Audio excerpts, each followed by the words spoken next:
Hello everyone, and welcome to my hardcore gold making guide. In this guide, I've added a timeline with the different locations that I use and at what level range you can start doing it, so that way you can level and make gold at the same time. So the first location takes place in Wetlands, and what we're farming for is different items we can vendor, but also a pet. Two of these items you can just vendor, but the small flame sack I would recommend you to keep for later on, as you need these to craft fire protection potions. Remember that having skinning here is also super beneficial for your gold making. The next location takes place in the northern part of Stranglethorn, and here it's also important to have skinning. You can start this farming location at around level 29, and what we're farming for is just items you can vendor right away, so trash grey items. In fact, Stranglethorn Vale is quite good. I mean, there are so many different beasts that you can skin, and when there's many people here, you can just run around and skin their monsters. Next up is another location you can start clearing at around level 29.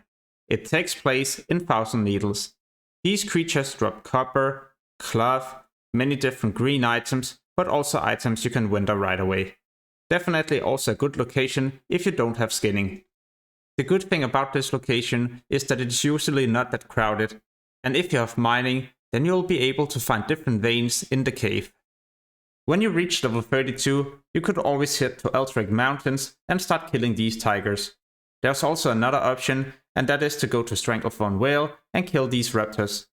Both locations are amazing with skinning, and the trash items here also vendors for quite a few silver.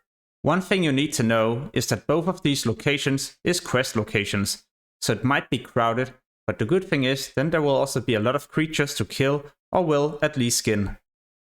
When I reach level 34, then I usually go back to Alterac Mountains. Here you can kill these yetis that drops copper, silver, cloth, green items, and you can even skin them as well. So definitely a good location, and usually there isn't many people at this location. So it's a great way to level and make a lot of gold at the same time. The moment I get to level 36, I usually swap to Swamp of Sorrows. Here I can stay all the way up to level 40, so when I can buy my mount. The good thing about this location is there's so many different creatures, and all of these drop different items that vendor for a lot of silver. And on top of this, then you're also able to skin some of these creatures. Definitely the best gold farming spot so far in this video. The moment you reach level 37, and if Swamp of Sorrows is completely crowded, well, then you could always swap to Badlands. Here there's also so many different beasts you can slay and skin, and on top of this, they also drop different grey items you can vendor for a decent amount of silver. If you decide to go to Badlands, then be aware of the different elites patrolling in the area. Also make sure to visit the different quest hubs, because there's so many different quests you can complete in Badlands for additional experience. The last location that I usually go to before I reach level 40 and buy my mount is right here in Arathi Highlands. At this location, there's different creatures that drop many different grey items, but also where you have a chance to get elemental earth. And this material I would highly recommend you to store for later on, as this is going to be needed for different consumables and items at higher level. Next up, I usually try to go to Feralas, because here not only do you get grey items you can vendor, but there's also a chance that you might get edge masters. If you're allowed to trade with people or use the auction house, well then edge masters usually sell for anywhere between 500 gold and later on all the way up to around 2,000 to 3,000 gold. But this of course depends on the hardcore community that you're playing with, and if you're allowed to trade or use the auction house.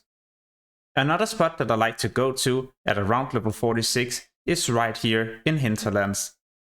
These ooze has a chance to drop a bag, and in this bag you can get silver, but also many different items. Definitely a bit more of a gambling spot, but it's quite fun to do. Another location where you have a chance of getting edge masters is right here in Felwood. What I usually just do is to kill these bears, and of course remember to bring skinning at the same time to make additional raw gold from the leather that you skin. As you're getting closer to level 60, I would also recommend you to swap to Winterspring. There's two decent locations where you can farm raw gold from the trash, but also because you can skin some of these creatures.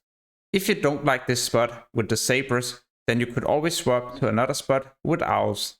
This location is definitely also good, especially because the grey items winter for the most in this video. If you're mainly interested in hardcore classic guides, then make sure to check out my channel or the description. Down there you will find a link to many different guides, including a leveling guide from 1 to 60. As always, thank you so much for watching and have an amazing day. Peace!